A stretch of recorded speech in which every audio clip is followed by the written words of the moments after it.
Good morning, class. Welcome to GS Academy online classes. I am your educator Vikas Saxena, and today I am going to teach you chapter 3 of Science, Fiber to Fabric. Paheli and Buzo won the prize in a science quiz competition at their school. पहेली और बूजो ने science quiz competition जीता था जो उनके school में हुआ था.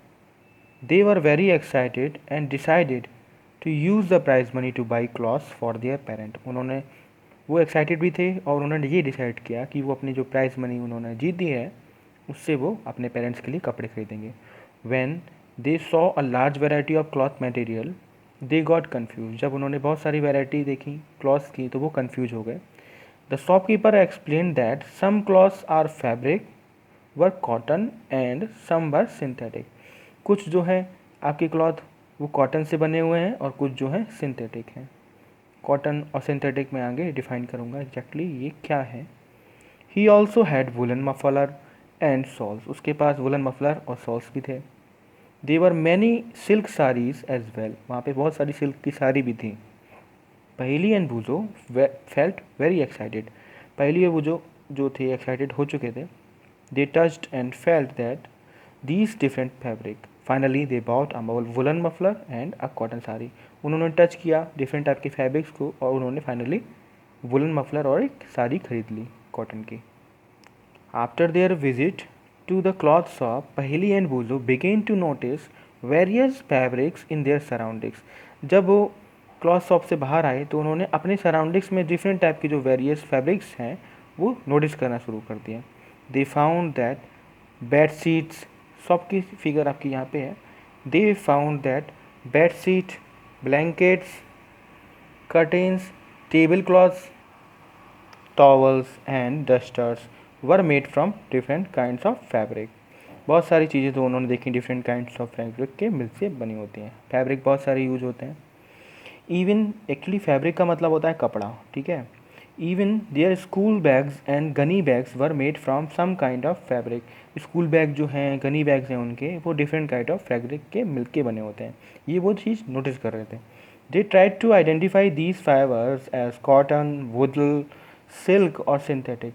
उन्होंने ये आइडेंटिफाई कर लिया था कुछ जो फैब्रिक है हमारी कॉटन की है, वुल की है, सिल्क है, सिंथेटिक है. Can you also identify some fabric. जिस तरीके से बूजो पहेली ने कुछ आइडेंटिफाई किया क्या आप भी कर सकते हो. आगे बढ़ते हैं. 3.1 वेराइटीज़ इन फैब्रिक्स. फैब्रिक्स में जो कितनी सारी वेराइटीज़ हैं वो अभी आगे पढ़ेंगे. Activity 1 visit a nearby tailoring shop. Tailor की शॉप में आप विजिट करिए. Collect cutting of fabric left over after stitching. जो सिलने के बाद कुछ कपड़ा बच जाता है उसको कलेक्ट करना है.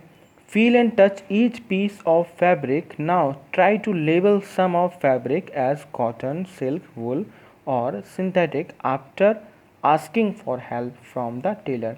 जो भी आपके पास कट पीसेज हैं वो आप टेलर की हेल्प के थ्रू उसमें नोट डाउन कर लीजिए क्या वो कॉटन की हैं, सिल्क की हैं, वुल की हैं या फिर सिंथेटिक हैं.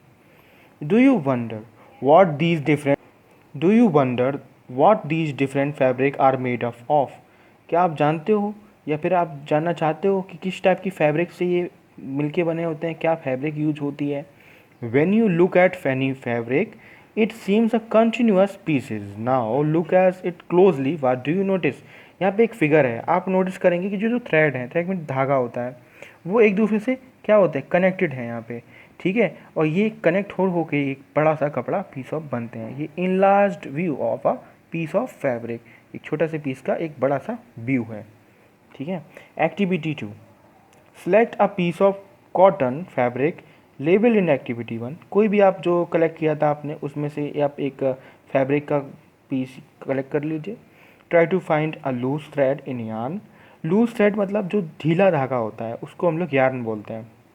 At one of the edges, edges मतलब किनारा, एंड पुल इट आउट और उसको बाहर से निकालते हैं. कहने का मतलब है कि कभी कभी जैसे ये यहाँ पे एक्टिविटी के फिगर दिया हुआ है, ठीक है. यहाँ पे एक ये कपड़ा है, इसमें क्या है अगर यहाँ से लूज है हम धीरे से यहाँ पे स्टिच कर जो यहाँ पे या तो इस निडल के हेल्प ले लें या किसी तरीके से इसको पकड़ के आप प्रॉपर उसको खींच लेते हैं, ठीक है. तो ये इस तरीके से आप यान निकालते हैं. फाइनली क्या होगा yarn are visible. Can you gently pull out end with a pin और निडल. जैसे मैंने बताया अगर आपको ईजी नहीं मिल रहा है तो आप पिन और निडल की हेल्प ले सकते हैं. निडल मतलब सुई. We need we find that fabric is made up of yarn arrange together. Finally जो हमें फैब्रिक मिली वो आपकी यार्न से, बहुत सारे कलेक्शन से मिलके बनी होती है। What are these yarn made up. अब ये यार्न जो हम देख रहे हैं अभी निकाले हैं वो किससे मिलके बने होते हैं। अब आते हैं उसके समझने के लिए, फाइबर को समझते हैं। एक्टिविटी 3 यहाँ पे दिया हुआ है। एक्टिविटीज़ एक्चुअली इसलिए होती हैं क्योंकि आपके कॉन्सेप्ट को एग्जाम्पल के थ्रू समझाने में हेल्पफुल होती हैं, इसलिए एक्टिविटीज़ को देना और समझना भी बहुत ज़रूरी होता है ना। Take out a yarn from a piece of cotton fabric. ठीक है, यार्न आप एक कॉटन का पीस लीजिए, उससे आप यार्न को निकालिए। Place this piece on yarn on table. Now press one end of a yarn with your thumb. आपने क्या किया, क्लॉथ लिया, क्लॉथ से एक थ्रेड निकाला, जैसे यार्न अभी निकाला था ऊपर वाली एक्टिविटीज़ में, उसको आपने इधर पे थंब से आपने क्या किया, पुश किया, दबा दिया, और इस पोर्शन में आपको नेल से इसको स्क्रैच करना है, इसको घिसना है। Scratch the other end of yarn along its length with Scratch the other end of yarn along its length with your nail as shown in figure 3.4. Do you find that at this end the yarn splits up into thin strand? अगर आप धागे को एक हाथ से दबा के दूसरी तरफ से नाखून से आप घिसना स्टार्ट करते हो तो क्या होगा, यहाँ पे इसका धागा उखड़ जाएगा। उखड़ने का मतलब क्या है कि आपके छोटे छोटे और धागे वहाँ पे देखने को मिलेंगे, जिसे हम लोग क्या बोलते हैं, स्ट्रैंड्स बोलते हैं, रेशा के और भी रेशा, थिन पार्ट मतलब बहुत ही पतले। Now finally you might have observe something similar when you try to thread a needle.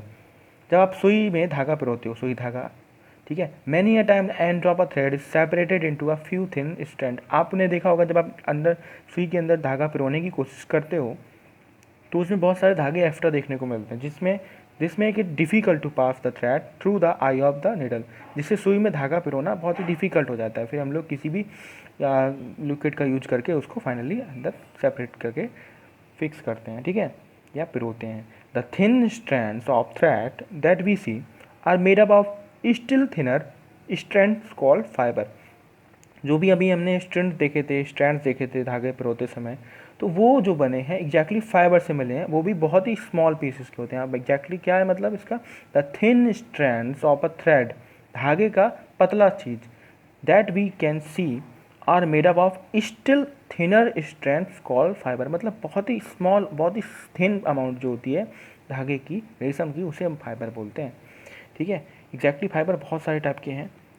Fibre are made up of yarn and yarn are further made up of fibre.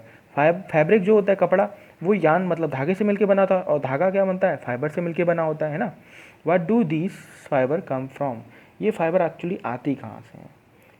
The fibre of some fabric such as cotton, jute, silk and wool are obtain from plants and animal. कुछ fibre जो हैं जैसे cotton हो गया, jute हो गया, silk हो गया, वूल हो गया, ठीक है, ये प्लांट्स और एनिमल से बनाते हैं। इस टाइप इसे क्या बोलते हैं, these are called natural fibre, क्योंकि ये नेचुरली हमें मिल जाते हैं, हम बनाने की रिक्वायरमेंट नहीं है, ये ऑलरेडी नेचर में अवेलेबल है, इसलिए नेचुरल फाइबर बोलते हैं। अब वो बातें करते हैं जो एनिमल और प्लांट से अलग अलग बनते हैं। जैसे यहाँ पे लिखा है cotton and jute are example of fibre obtain from plant. Cotton और जूट प्लांट से मिलते हैं। Wool and silk fibre are obtain from animal. Wool और जो सिल्क है वो आपका एनिमल से मिलती है। Exactly wool is obtain from fleece of sheep और गोट। बकरी या भेड़ से वुल मिलती है। It is also obtain from here of rabbit.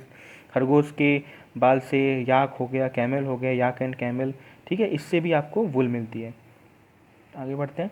Silk fibre is drawn from the cocoon of silk worm. रेशम का कीड़ा से सिल्क क्या निकलती है, रेशम सिल्क निकलती है, ठीक है, बहुत ही महंगी भी होती है इसीलिए, क्योंकि इसकी प्रोसेस, सिल्क वॉर्म की प्रोसेस आपने प्रीवियस क्लासेस में पढ़ी होगी, इसलिए बहुत महंगी भी होती है। For thousands of year natural fibres were the only ones available for making fabric. कपड़े बनाने के लिए बहुत सालों से या बहुत हज़ारों सालों से सिर्फ नेचुरल फाइबर का यूज होता था। In the last 100 year or so fibres are also made from chemical substances. अब की क्या है, एक साल कह सकते हो, ये अभी 100 सालों से देख रहे हैं कि नेचुरल फाइबर के साथ साथ आपका ऑटोमेटिक मतलब कहने का कि मैनुअल जो हम लोग बनाते हैं केमिकल्स के साथ, वो वाली फाइबर्स को यूज करते हैं। अब इस टाइप की फाइबर्स को फैब्रिक को बोलते क्या हैं, which are not obtain from plant, which are not obtain from plant और एनिमल सोर्सेज। जो भी एनिमल और प्लांट से नहीं मिलते उसे क्या बोलेंगे, सिंथेटिक फाइबर्स। ये केमिकल सब्सटेंसेज से या तो मैनुअली बनाते हैं। एग्जाम्पल्स क्या है, पॉलिस्टर हो गया, नायलॉन हो गया, अरेक्लिक हो गया, ठीक है, ये सारी बहुत ही स्ट्रॉन्ग भी होती हैं, ठीक है। आगे बढ़ते हैं। सम प्लांट्स फाइबर्स, कुछ प्लांट्स फाइबर्स हैं, जैसे कॉटन की बात कर रहे थे। कॉटन मतलब होता है रुई, आपने बहुत फेमिलियर भी होंगे। Have you ever met wicks for oil lamps? Wicks मतलब होता है आपका दिया, जब आप जलाते हो उसके लिए बत्ती की बहुत ज़रूरत होती है, इसे विक्स बोलते हैं। What do you see? What do you use for making these wigs? This cotton wool is also used for filling mattress, quilts और पिलोज। दिया की बत्ती के लिए आप कॉटन का यूज करते हो। सेम आप जैसे हो गया मैट्रेस मतलब गद्दे हो गए, क्विल्ट रजाई हो गई, पिलो मतलब तकिए हो गई, इनको भरने के लिए भी आप फिल करने के लिए भी आप कॉटन का यूज करते हो। when does this cotton wool come from? Sorry, where? कहाँ से ये आती हैं? It is grown in the field. ये खेतों में होती हैं। Cotton plants are usually grown at places having black soil and warm climate. Cotton के जो प्लांट्स हैं उसके लिए एक स्पेशल इन्वायरमेंट चाहिए, जिसमें कि काली भूमि होनी चाहिए, काली ज़मीन और गर्म क्लाइमेट होना चाहिए, ठीक है। Can you name some states of our country where cotton is grown? आप क्या बता सकते हो कि कॉटन किस किस स्टेट में हमारे होता है? कुछ मुझे पता है, जैसे कि तमिलनाडु हो गया, आपका मध्य प्रदेश हो गया, गुजरात हो गया, महाराष्ट्र हो गया, ठीक है। After maturing, the balls, okay, the first of the cotton balls are about the size of lemon. जो साइज होता है वो कॉटन बॉल का, वो एक नींबू के बराबर होता है। आफ्टर मैच्योरिंग मतलब होता है मैच्योरिंग का कि जब आप एक उम्र हो जाती है किसी इंसान की, ऐसी ही पेड़ों की भी होती है जिसे मैच्योर बोलते हैं, ठीक है। The balls burst open and seeds covered with cotton fiber can be seen. जब एक उम्र होने लगती है, मैच्योर हो जाते हैं, तो जो बीज है, बॉल है, वो फट जाती है, फाइनली सीड के साथ कॉटन फाइबर देखने को मिलती है। कुछ इस तरीके से प्लांट्स देखने को लगता है ना, फील्ड्स ऑफ कॉटन प्लांट्स। ये देखो फूल हैं बड़े बड़े, काफ़ी लेमन साइज जिसके। Okay, have you ever seen a cotton field that is ready for picking? क्या आपने कभी ऐसी फील्ड देखी जिसमें कॉटन निकलने के लिए, कहने का मतलब तोड़ने के लिए तैयार है? It look like a field covered with snow. ये लगती है कि बर्फ़ का एक फील्ड है। From these balls cotton is usually picked by hand. इस टाइप की बॉल से, हाथों से ही आप कॉटन को निकालते हैं। Fibre are then separated from the seeds by combing. Combing मतलब कंघा करना। तो इस तरीके से फाइबर और सेपरेट करते हैं किसको? सीड को, बीज और फाइबर को अलग करते हैं। This process is called ginning of cotton. इस प्रोसेस को क्या बोलते हैं? Ginning of cotton. From these ball cotton is usually picked by hand, fibres are then separated from seeds by combing, this process is called ginning. ठीक है, हाथ के through आप कॉटन बॉल को अलग करते हो, उसके बाद सेपरेट करते हो with the help of com. इस प्रोसेस को गिनिंग ऑफ कॉटन बोलते हैं। Ginning was traditionally done by hand. जो ट्रेडिशनल मेथड है हमारा, प्राचीन मेथड कह सकते हो, या हम लोग यूजुअली मेथड यूज करते हैं, जो भी वो ट्रेडिशन मेथड है हाथ से निकालने का। Finally these days machines are also use for ginning. आजकल के टाइम में मशीन्स भी यूज होती हैं गिनिंग के लिए। ये कुछ इस तरीके से कारीगर है, मशीन्स को कॉम्बिंग कर रहा है और ये आपको सेपरेट कर रहा है, गिनिंग कर रहा है, ठीक है। आते हैं जूट पे। जूट क्या है? Jute fibre is obtain from stem of jute plant. जो जूट प्लांट की तना होता है उससे जूट फाइबर मिलती है। कैसे होती है आगे पढ़ते हैं। It is cultivated during the rainy season. इसका जो क्लाइमेट है वो पहले तो रेनी सीजन में होता है, ठीक है। रेनी सीजन में इसको बोते हैं, ठीक है। इसकी बुआई होती है, इसको कहने का मतलब डेवलप करने के लिए इसके बीज आते हैं, जो भी है इसका, है ना। In India jute is mainly grown in West Bengal, Bihar and Assam. Assam में, वेस्ट बंगाल और बिहार में इसकी मेनली खेती होती है।